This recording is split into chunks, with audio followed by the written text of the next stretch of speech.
দর্শক, সড়কে অবরোধ করছেন সাধারণ ম্যাথস শিক্ষার্থীরা। এভাবেই রাজধানীর শাহবাগে জাদুঘরের সামনে কিন্তু তারা সকালে তাদের মহাসমাবেশ করেন এবং তারপরে একটা পর্যায়ে পুলিশি ব্যারিকেড ভেঙে তারা শাহবাগ চত্বরে এসে অবস্থান করেন এবং তাদের 4 দফা দাবি নিয়ে তারা কিন্তু এই অবস্থান কর্মসূচি করছেন। সেটাই কিন্তু আমরা দেখছি এবং আপনাদেরকে দেখানোর চেষ্টা করছি।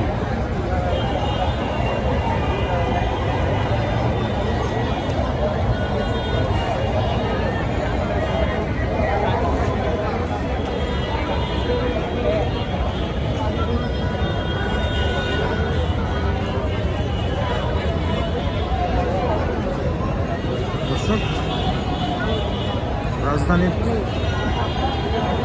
শাহবাগে 2-3 ঘন্টা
সিকিউরিটি কেনা দিত